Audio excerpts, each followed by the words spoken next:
Muito bem, sejam todos bem-vindos a mais um conteúdo do Boteco Filosófico. Hoje, especialmente, vamos ter uma roda de conversa. Quem está ouvindo somente o áudio, né, desse bate-papo não vai estar sabendo, não vai estar presente aqui na nossa roda de conversa. Mas hoje a gente está ao vivo e a cores, né, com um público seleto que vai poder, em determinado momento, abrir a sua câmera, abrir seu microfone para poder interagir, fazer perguntas, fazer seus depoimentos, eventualmente até questionar aquilo que tenha sido dito e por aí afora. Bom, com esse Boteco Filosófico de hoje, a gente vai encerrar um ciclo que se iniciou recentemente, em que os conteúdos que foram apresentados para tentar circunscrever, claro que não esgotar o assunto, né, porque esse assunto é realmente muito vasto, mas o assunto de hoje é onde você está, né, uma continuação da sequência de podcasts, né, caso você ainda não saiba. O Boteco Filosófico agora também está em podcast, está nos principais agregadores de podcast, né? No Deezer, está no Spotify, está no Google Podcast, está no TuneIn, né? Então, diversos agregadores de podcast já estão abrigando aí os episódios em áudio, e mesmo essa roda de conversa, o áudio vai subir para o podcast também, até para que as pessoas tenham acesso, quem não teve possibilidade de estar presente aqui no Boteco Filosófico, tenham condições de fechar, né, de circunscrever tudo aquilo que a gente abordou em termos desse assunto, né? Onde você está? O que significa isso? Qual é teu momento de vida? Né? A gente percebe, e essa jornada que eu tenho ao longo desses últimos, sei lá, já quantos anos, 25, 26, 27 anos, trabalhando com pessoas e orientando essas pessoas a reencontrar cada qual o seu caminho, que por vezes a gente vai se deixando levar ao sabor do vento, e às vezes a gente entra naquela do, como diz o mineiro, né? Oncotô, Doncovim, Poncovô, e a gente fica meio perdido sem saber aonde está e para onde tem que ir, ou tem a nossa consciência meio que embotada pela ideologia, pela busca, né, dos signos distintivos da nossa sociedade, então a gente acaba perdendo um pouquinho o rumo, a direção daquilo que deveria orientar a nossa vida, daquilo que de fato oferece sentido à nossa vida. Então, muitas vezes acontece, né, por padrão, eu já coloquei isso em áudios anteriores, né, em podcasts anteriores. O início da nossa vida é um início que a gente vai tentar se encontrar, a gente vai tentar se encaixar na sociedade, né? Quando todos nós nascemos, essa sociedade já estava aí e já funcionava lá com suas regras, com seus certos e errados. E a gente foi tentando entender, até porque muitos de nós não teve aquela famosa educação moral e cívica, né? Para que a gente pudesse se tornar cidadãos, né? Então, a gente foi tentando se inserir na sociedade, tentando ser reconhecido por essa sociedade, tentando ser valorizado por essa sociedade, e ao longo do tempo a gente vai passando por outros tipos de estágios onde você vai tentando fazer reescolhas, né? Você já tomou alguns trupicões, já escorregou em algumas cascas de banana, e você vai tentando fazer novas escolhas, tendo se arrependido de algumas, tendo se abriu mão de outras, e a gente vai conseguindo fazer essas reescolhas. E para algumas, tantas pessoas, muitas vezes, que tiveram, por assim dizer, uma certa sorte, eu vou colocar essa sorte entre aspas, né? Sorte que eu também acabei gozando ao longo da minha carreira profissional, de ter lá o seu sucesso, de ser precocemente bastante bem realizado, tanto pessoal quanto profissionalmente falando. Eu percebi que essa instância que a gente sempre persegue, né, que é essa realização pessoal, que é essa realização profissional, ela tem alguns segredos bastante interessantes, né? Primeiro, em geral, ela nos oferece uma certa paralisia, porque quanto mais satisfeito eu estou, menos ação eu tenho para conseguir atingir os objetivos. Eu já atingi esse objetivo. Então, a gente experimenta, por assim dizer, um êxtase por um certo tempo, e aí depois a gente vai querer ou arrumar sarna para se coçar, ou então tentar gozar, né, das maravilhas da vida, desfrutar da vida. Mas nem sempre, muitas vezes acontece disso fazer com que a gente caia numa cilada do tipo, puxa, legal, eu já estou desfrutando da vida, já estou viajando, já tenho carro, já tenho casa, já sou reconhecido como uma pessoa legal pra caramba. Então, e aí, eventualmente acontece de eu encontrar um vazio que, na verdade, eu nem sabia que existia dentro de mim. E foi justamente essa realização que teve a capacidade, a competência de fazer eu encontrar esse vazio. Isso não é ruim, isso é bom. Por quê? Porque eu reconheço uma situação que antes eu não tinha olhos para ver desse vazio. Então, a gente, muitas vezes, vai ter que lidar com esse vazio. E como é que a gente vai lidar com esse vazio? A gente não aprendeu na escola, ninguém ensinou isso, nem no ensino fundamental, nem na graduação, nem tampouco na pós-graduação, e nem vai ensinar isso, nem no mestrado e nem no doutorado. A gente descobre esse vazio e a gente fica tentando entender do que é feito o buraco do donut. Né? Sabe o donut? Então, você fala assim, pô, você faz o quê? Com farinha, com açúcar que você faz o donut. Mas que ingrediente você usa para fazer o buraco? Isso parece uma pergunta meio insana, né? Qual o ingrediente que você usa para fazer o buraco? A gente fica tentando encontrar a falta do quê é esse buraco, para tentar preencher. E muitas vezes a gente acha que é a falta de um desafio, que é a falta de marido, que é a falta de, sei lá, de um novo trabalho. A gente fica encontrando e às vezes a gente tenta daqui, tenta dali, tenta de lá, usando do artifício da nossa reflexão e da nossa inteligência.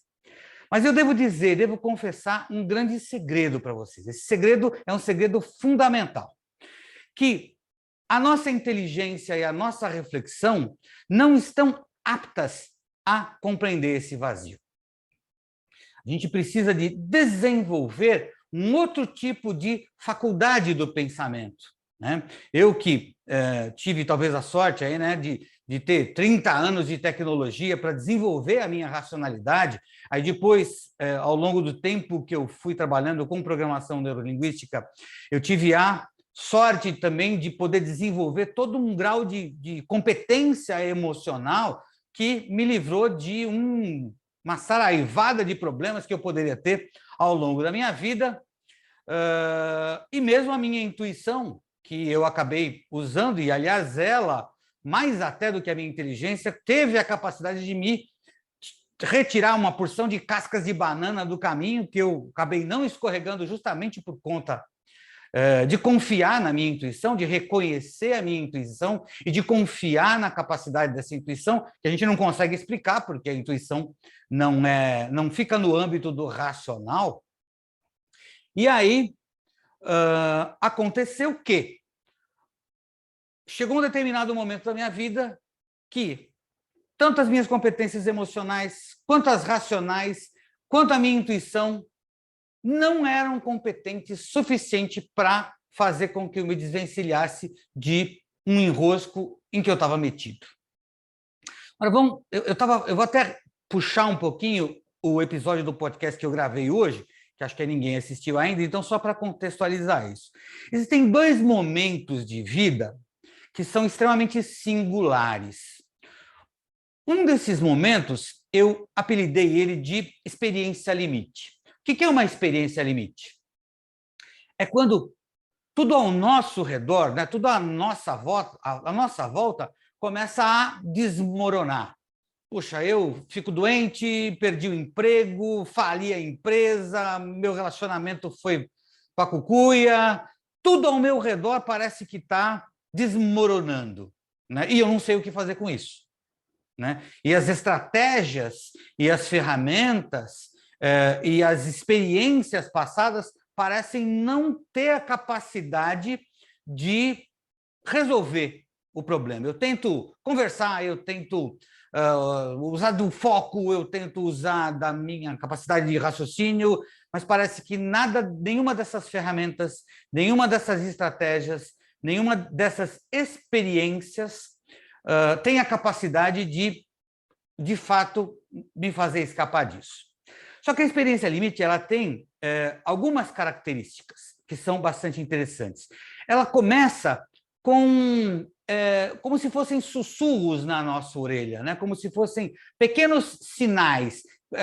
Tem um conceito, inclusive, na administração que se chama sinais fracos. Né? Esse é um conceito em administração, sinais fracos. E muitas vezes, quando eu não dou atenção a esses sinais fracos, eles, com o tempo, recrudescem, pioram, se asseveram, ficam mais duros e mais difíceis, né? E aí ele quebra as pernas. Aí você te joga no chão e você fala que não sei o que fazer com isso. Isso é o que eu chamo de experiência limite. Aliás, fazendo uma alusão a uma historinha que eu já contei em botecos anteriores, né? De um conhecido que trabalhava comigo na Santa Marina e gozava de um bom humor assim, fantástico, inabalável. E eu tive a petulância de chegar para ele e falei, escuta, qual é o seu segredo de tamanho bom humor em que nada o abala, tá? Você está sempre bem, está sempre de bem com a vida, em que pese está caindo o mundo aqui, né? Implantação de sistemas e tudo mais. E ele falou, olha, ele colocou a mão, gentilmente colocou a mão no meu ombro e falou, olha, depois que eu tive o meu segundo infarto, eu comecei a ver a vida de uma maneira diferente. Aquilo soou como uma bomba. Eu falei, puxa, será que eu não consigo? E nessa época eu tinha o quê? 20, 21, 22 anos. Isso foi em 2005, 23 anos, se tanto. 2005 não, 95. 95, se eu não me engano. Aliás, puxa, nas datas eu estou me confundindo cada vez mais. Foi em 85. Jesus, já não estou nem mais considerando essa questão da data. É que o tempo vai passando, você vai acumulando e às vezes você perde um pouco o rumo. Mas foi em 1985. E esse cara falou para mim, depois do meu segundo infarto, eu passei a ver a vida de maneira diferente.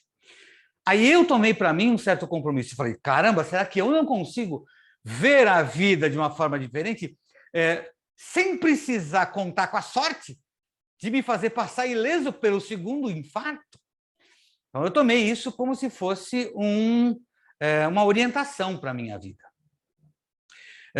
Mas nada disso teve a capacidade de, ainda vendo a vida de maneira diferente, de eu chegar num determinado momento da minha vida e ver que muitas coisas ao meu redor estavam ruins. Agora, tem uma outra característica, tem um outro estágio que muitas vezes as pessoas passam e que tem uma característica diferente, então eu apelidei por um outro nome, que é, ao seu redor está tudo bem. Quem olha para você fala, puxa, essa pessoa tem uma vida maravilhosa, ela trabalha, ela tem estudo, ela é inteligente, tem uma família, tem um carro bom, né? Tem a sua casa, tem as suas contas pagas. Né? Ao redor, aquilo que é visível, aquilo que é perceptível, está tudo legal. Mas por dentro, você está como se fosse numa zona escura da sua vida. Né? Tudo está escuro e você fala, cara, o que eu vou fazer? Né? Como é que eu saio dessa região escura que eu estou? Até porque você não tem nem como conversar com outras pessoas, porque a maior parte das pessoas fala, você estava reclamando de barriga cheia. Porque como você está reclamando da vida, se você tem isso, tem aquilo outro, tudo aquilo que ela gostaria de ter, e você tem, mas para você, você percebe que, de repente, você não está tão confiante, a tua autoestima não está tão boa, né? Porque ela, ainda que, eventualmente, a nossa autoestima sofra de certas oscilações ao longo do tempo, nessas zonas escuras, esse é um fenômeno muito mais forte. Quando você fica se perguntando, cara, o que eu estou fazendo aqui? Tá? E foi numa dessas zonas escuras que eu humildemente juntei minha mãozinha e falei, olha, papai do céu, desculpa, minha intuição, nem minha razão, nada disso está conseguindo me tirar dessa encrenca. Falei, eu preciso de uma... E aí, essas palavras que eu vou utilizar, elas vão ser bastante emblemáticas, eu vou utilizá-las num instante aqui, um pouco mais para frente. Eu preciso de conhecimentos novos, eu preciso de ferramentas novas, eu preciso de estratégias novas. Isso era o que a minha intelectualidade parecia exigir. E aí eu passo um breve espaço para a gente abrir os serviços e a gente começar de vez aqui o Boteco Filosófico, até para alisar um pouco mais a garganta. Prost a todos, abrindo aqui uma cerveja e vamos dar um brinde a todos. Vocês que estão aqui juntos, já estamos aqui em 7. Daqui a pouco chegam mais. Aos novos também sejam bem-vindos, né? Aos habituês, já sabem que são sempre bem-vindos. E nessa prece me veio um sinal. E que se eu, talvez, não me veio nenhuma voz, não me veio nenhuma intuição, não me veio nenhuma ideia nova, não me veio nenhuma reflexão nova, mas me veio um sinal. Mas eu percebi que havia um determinado sinal. E essa percepção, e aqui eu acho que talvez a percepção tenha sido muito mais eficaz nesse momento da minha vida do que a minha inteligência, do que a minha capacidade emocional e do que até a minha própria intuição. Foi essa minha percepção que enxergou esse sinal e falou, vai por aqui. E eu, percebendo esse sinal, percebendo esse chamado, de fato fui. Entrei naquele momento, isso, aí vou precisar a data, né, 1994, meados de 1994, foi mais ou menos quando eu conheci a minha amiga Sônia, né, lá na Delfos, quando eu comecei a minha jornada dentro da programação neurolinguística. E ao longo de todo esse tempo, eu recebi outros chamados, e aí, a partir da faculdade de intuição, um pouco mais adiante, já nos anos 2000, eu recebi o chamado para estudar filosofia. Né? Vi uma vozinha na minha cabeça falando, vai estudar filosofia, vá fazer uma graduação em filosofia, vá fazer um mestrado em filosofia, vá para um doutorado, escreva, estude e não pare nunca mais. Eu lembro até de uma ocasião que eu estava lá num belo de um domingo à tarde, eu lá, sentado no chão com o meu computador no colo, fazendo a minha dissertação de mestrado, quando a minha sogra entra em casa e pergunta, escuta, o que você está fazendo? Eu falo, estou estudando, né? Fazendo meu trabalho de escola. Ah, que legal. Ela perguntou assim, quando você termina? Eu falei, nunca mais, eu não vou terminar isso aqui, porque isso é uma coisa que você não termina, você começa a estudar e vai adiante estudando. E mal sabia eu que, para além dessas competências, para além dessas faculdades do pensamento, como essa competência emocional, essa racionalidade, a percepção finamente ligada ao próprio instinto animal e a intuição ainda não eram suficientes. E chegou um outro determinado momento na minha vida em que todas elas fracassaram. Eu estava num determinado momento da minha vida que talvez, por assim dizer, aliava tanto uma zona escura quanto uma experiência limite. Era um colapso tão generalizado que eu me vi absolutamente sem saber o que estava acontecendo na minha vida. Né? Esse processo, esse instante, esse momento de vida, que depois eu vim a conhecer, se chama noite escura da alma. Então, quando você entra em noite escura da alma, eu achando que, puxa, eu preciso sair disso. Né? Quando eu não tinha esse conhecimento de que, no fundo, a noite escura da alma era uma grande ventura, né? Era uma graça, era uma bênção que havia chegado na minha vida. Era um momento em que todo o meu conhecimento, todo o grau de progresso intelectual, emocional, intuitivo, haviam chegado na sua fronteira, haviam chegado no seu limite, ou seja, prestaram os seus serviços, até, digamos assim, essa fase do jogo. Ao longo de todo esse tempo, de toda essa minha trajetória de desenvolvimento pessoal, eu percebi que a mudança, tá, ela não é uma escolha, a mudança é compulsória. Você vai mudar. Cedo ou tarde, você vai mudar. O que você pode escolher é se você vai mudar pelo amor ou pela dor. Se você vai mudar espontaneamente ou se a vida vai ter que te dar 2 infartos, por assim dizer, para que você mude. Ou alguma outra coisa qualquer. Mas a mudança não é opcional, a mudança é compulsória. Você precisa mudar. Agora, tem mudanças e mudanças, né? Vamos qualificar essas mudanças. Existem as mudanças do tipo, fui no barbeiro, cortei o cabelo, né? Fiz clareamento dentário, tirei a barba, deixei a barba. Vocês, mulheres, não podem ter, não têm essa opção. Mas são essas mudanças superficiais que não mudam você na profundidade. Existem as transformações. As transformações não mudam as ações, não mudam na aparência, mudam na forma da ação. Né? Existe a transformação, é isso. Existe a forma da ação e existe a ação. Mudar somente a ação, mudar uma atitude, mudar um comportamento, ainda é uma mudança, digamos assim, leve e possivelmente efêmera. A transformação, ela tem a capacidade de ser substancial.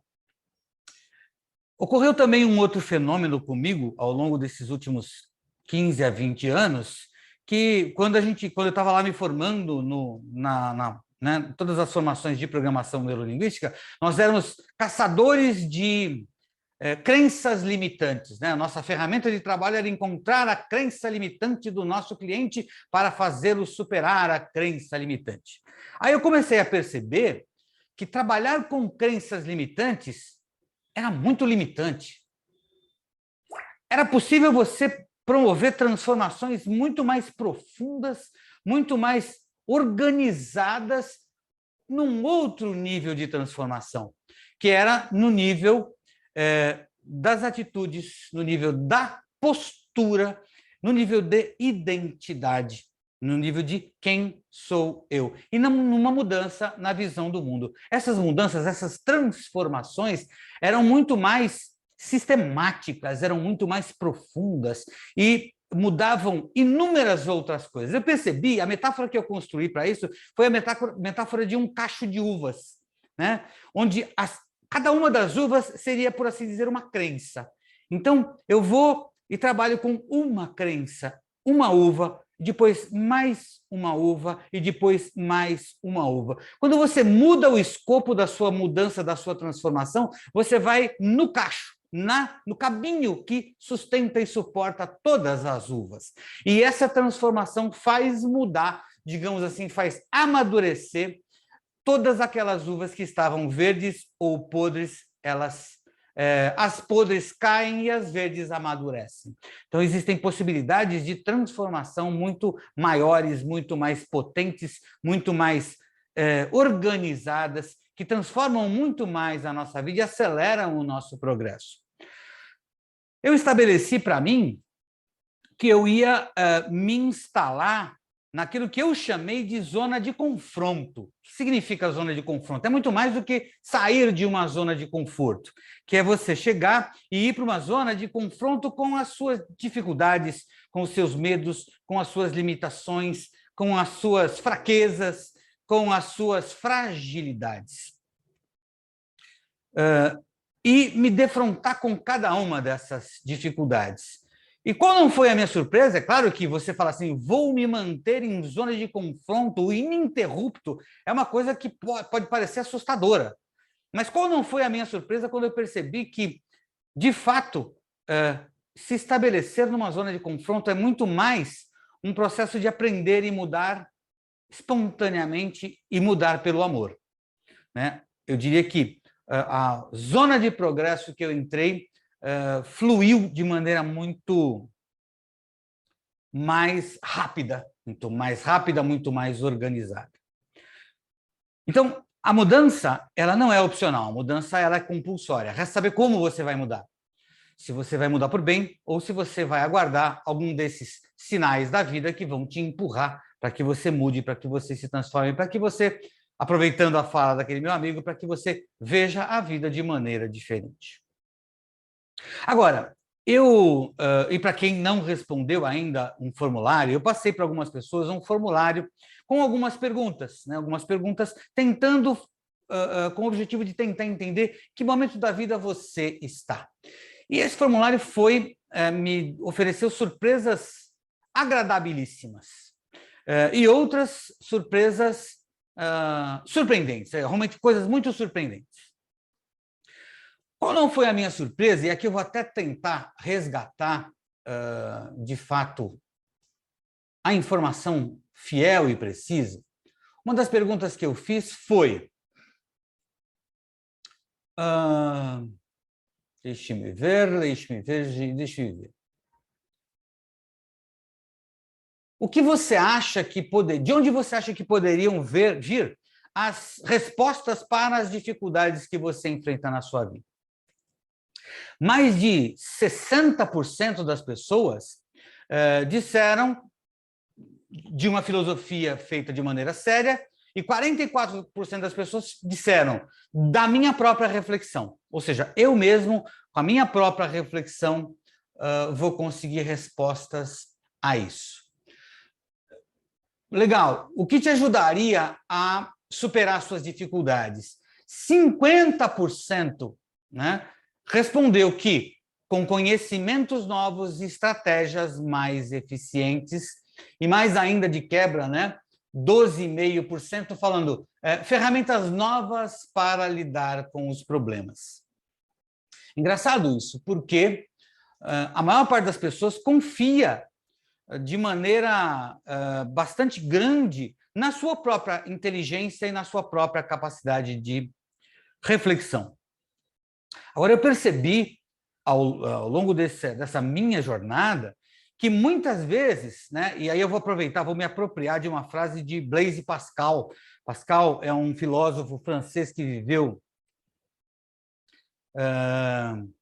século XVII, se não me engano, considerado um racionalista. Você vê como era o negócio, né? Então, ele tem uma frase que ele fala assim: o supremo passo da razão está em ela admitir que muitas coisas a ultrapassam. Tentar esmiuçar um pouquinho o pensamento de Pascal. Qual é o supremo passo da razão? É quando você já utilizou a razão até as bordas e as fronteiras e os limites de possibilidade da sua razão. Né? Você vasculhou os limites, as condições de possibilidade da sua razão e você chegou na borda, na fronteira disso. E ele fala, o último passo, né, o passo supremo da razão está em ela admitir que muitas coisas a ultrapassam. E numa outra frase do próprio Blaise Pascal, ele fala, o coração tem razões que a razão desconhece. Então, um jogo de palavras que ele usa aqui para nos dizer que existem faculdades outras que são possíveis de você desenvolver. E eu, além da intuição, além da racionalidade, além de coisas que ainda são ferramentas que eu uso hoje em dia, mas eu percebo hoje em dia que elas são muito mais ferramentas acessórias, né, que outras faculdades que eu acabei desenvolvendo hoje estão muito mais na linha de frente e promovem um guia mais seguro para eu trafegar né, na continuidade da minha jornada. Mas o que eu comecei a perceber, e aí num dos áudios, né, num dos podcasts do Boteco Filosófico, eu trato isso de maneira mais pormenorizada, onde eu falo da escala de consciência, né, de Clare Graves, onde ele diz mais ou menos o seguinte, né, de que em determinadas faixas de consciência, a pessoa tem uma percepção do mundo, tem uma percepção de si mesmo, tem uma percepção da sociedade. Só que chegam num determinado momento da vida, essa visão de mundo, essa percepção de si mesmo e essa percepção da sociedade e da vida e das coisas começa a entrar em colapso. Ou seja, as ferramentas, os conhecimentos que a gente tem já não funcionam mais, já não respondem às perguntas. E quando isso acontece justamente a chegada de um limiar. Né? Quando eu falo de experiência limite, eu falo justamente disso, de um limiar, onde o velho, o conhecido entra em colapso, entra em ruína e dá início a um novo processo. Fazendo uma metáfora com videogame, né? Com desses games, jogos de computador, de celular e desses PlayStation da vida, é como se você estivesse brincando numa fase do jogo e chega onde você conhece os atalhos, onde estão os prêmios, onde estão as ciladas, onde estão os inimigos, onde estão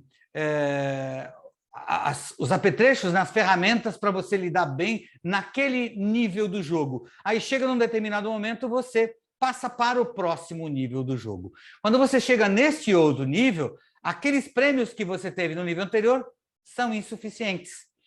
As estratégias e os truques que você tinha na fase anterior do jogo já não funcionam mais. E essa é uma analogia muito apropriada para a nossa própria vida.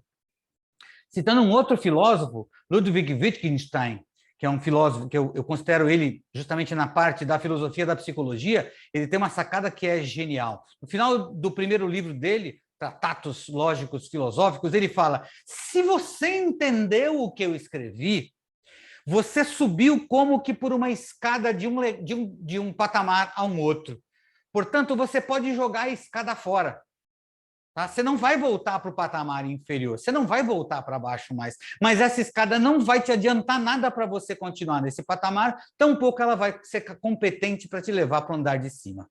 Então, pode jogar fora a escada, ou seja, joga fora não só a escada, mas tudo que você teve no patamar anterior, porque agora o jogo é completamente outro. Wittgenstein fala isso, é absolutamente chocante, porque ele fecha o livro dele e ele não explica direito isso. Você precisa mergulhar muito no pensamento do filósofo para tentar compreender que mensagem ele está dando. E aí talvez você só consiga entender no próximo livro, que é quando ele muda completamente a sua filosofia, muda radicalmente a sua filosofia, e você percebe que ele está já no outro nível. Aí você fala, poxa, agora eu compreendi o que ele disse no livro anterior, que é para jogar a escada fora. Então, é este o momento de você perceber que vai chegar um determinado momento na sua vida que a sua vida vai entrar num certo colapso, tá? E é comum, e é ordinário que isso aconteça, né? Não é nenhum evento extraordinário, não é, por exemplo, como no livro de Jó, que ele fala, puxa, que mal fiz eu para ser punido por Deus. Não há punição, isso não é uma punição. Só significa que você está saindo de um patamar de consciência, saindo de uma fase do jogo e entrando numa outra fase do jogo. O legal disso é você fazer essa passagem de maneira sustentada, de maneira organizada, podendo fazer bem essa passagem, porque justamente nesse limiar, onde você nem está no andar de baixo e nem está plenamente no andar de cima, tudo parece ficar confuso. É nesse momento que a gente padece daquela coisa, né? Onde é que eu estou? De onde que eu vim? Quem que eu sou? O que que eu estou fazendo aqui? O que está acontecendo? Você está completamente perdido. E, normalmente, as estratégias, os recursos, as ferramentas que você usava antes e que tinha sucesso e competência, que serviam tão bem a você, já não conseguem fazer você obter o mesmo sucesso que você tinha. Então, você começa a ser obrigado, se ver obrigado a desenvolver novas ferramentas, novas ideias e novas tecnologias. E deve chegar, se você for bem sucedido nisso, vai chegar um momento em que a tua própria inteligência, a tua própria reflexão vão ser insuficientes. E é aí onde você vai poder desenvolver outras faculdades do pensamento, outras faculdades da alma, para você encaminhar a sua vida. E é esse o convite que eu faço para vocês, né? Antes de terminar ainda, né, eu vou fazer uma pequena colocação, já mais ou menos dando início àquilo que eu pretendo que seja o próximo ciclo dos podcasts, né, dos Botecos Filosóficos, e o tema para o próximo Boteco Filosófico. Eu percebo que, ao longo da nossa jornada, nós atravessamos problemas, né? Problemas que aparecem como problemas financeiros, problemas de saúde, problemas de relacionamento, problemas de toda a ordem. Só que eu percebo um fenômeno muito curioso e se a gente não conhece essa chave, se a gente não conhece esse segredo, tá? A gente corre o risco de ficar patinando, tentando por meses e até por anos, se não mais, solucionar um problema quando aquele não é o problema. Existe uma anatomia ordinária dos problemas. Existe a superfície do problema, e aí não está o problema. Existe a profundidade do problema. Digo para você o seguinte, ninguém tem problema financeiro. O problema sempre está mais embaixo. O problema financeiro é o problema que te estrangula. Aliás, falando sobre isso, o número de pessoas que disseram, qual o principal problema que você tem hoje na sua vida? Uma esmagadora maioria, deixa eu tentar recuperar aqui, 38,5% falaram que o problema era dinheiro e 15,4% falaram que o problema era de saúde. Outros percentuais foram menores, talvez um mais relevante seria aqui o relacionamento. E eu digo para você o seguinte, ninguém tem problema financeiro, o problema é sempre mais embaixo. Tá? Mas se eu não tenho a ferramenta apropriada, o desenvolvimento de novos tipos de percepção e de métodos de investigação dessa camada profunda do meu subconsciente, que está mergulhado dentro de mim, eu corro o risco de ficar patinando, acreditando que o meu problema é financeiro, tentando arrumar um outro trabalho, tentando arrumar um bico, tentando pedir um empréstimo no banco, tentando pedir empréstimo para os amigos, para irmão, para sogra, sogro e coisas do tipo, e eu não vou resolver o problema, porque não é esse o problema está mais embaixo. Então, você resolve quando você descobre o real e efetivo problema. Mas se eu não conheço essa anatomia, essa dinâmica do problema, que ele tem a sua parte superficial e a sua parte mais profunda, e às vezes num grau de profundidade muito maior, eu vou começar a tentar caçar, lutar contra, fazer que nem o Dom Quixote, né? Ficar lutando contra moinhos de vento. Não vai adiantar nada. Então, se eu não conheço, mesma coisa a questão do relacionamento. Ninguém tem problemas de relacionamento. Isso é somente a parte superficial do problema. O problema está mais embaixo. Então, quando você consegue atingir essa dimensão de profundidade, a gente consegue encontrar as verdadeiras raízes, os verdadeiros fundamentos dos problemas. E aí uma coisa eu te digo, tudo aquilo que te incomoda, 100% daquilo que te incomoda, exige de você uma mudança. Ou uma mudança dentro de você, ou uma mudança fora de você, ou as duas coisas, né? Ou é uma fragilidade dentro de você que precisa ser curada, conhecida e curada, ou é alguma missão, algum propósito de vida que você precisa dar conta fora de você, ou então as duas coisas juntas e misturadas e emaranhadas.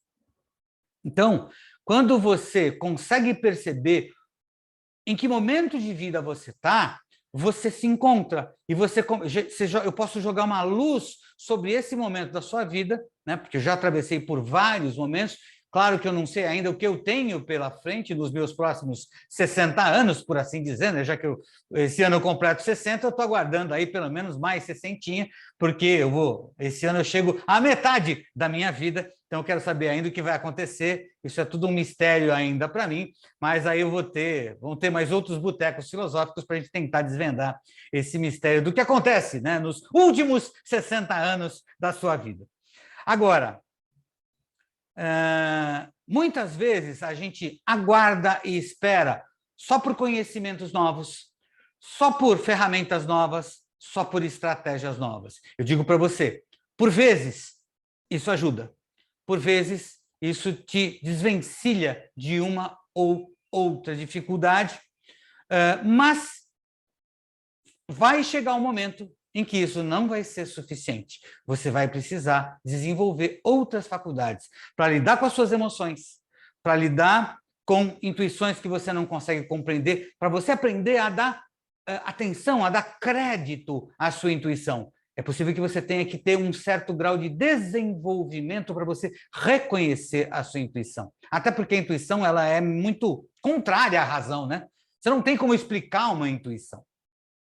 Então, o meu convite a todos vocês é que vocês, de fato, entrem aí nos podcasts do Boteco, interajam comigo nas redes sociais e venham sempre presentes aqui na nossa discussão, na nossa roda de conversa, para que a gente possa ir trocando e ir produzindo conteúdos e produzindo produtos, né, e-books. Essa noite mesmo eu acordei, eu tive um sonho, né, e nesse sonho eu fechei na minha cabeça que eu vou desenvolver um e-book falando sobre os sonhos e as ciladas e armadilhas que cercam essa dimensão dos sonhos, né? Dos sonhos, diferenciar sonhos de desejos, diferenciar sonhos dos outros, sonhos da sociedade, sonhos da família, dos seus próprios sonhos. Então, eu vou escrever um pouquinho disso e vou partilhar isso com vocês e, quem sabe, até criar uma mentoria para a gente trabalhar com isso, para fazer você atingir os nossos sonhos.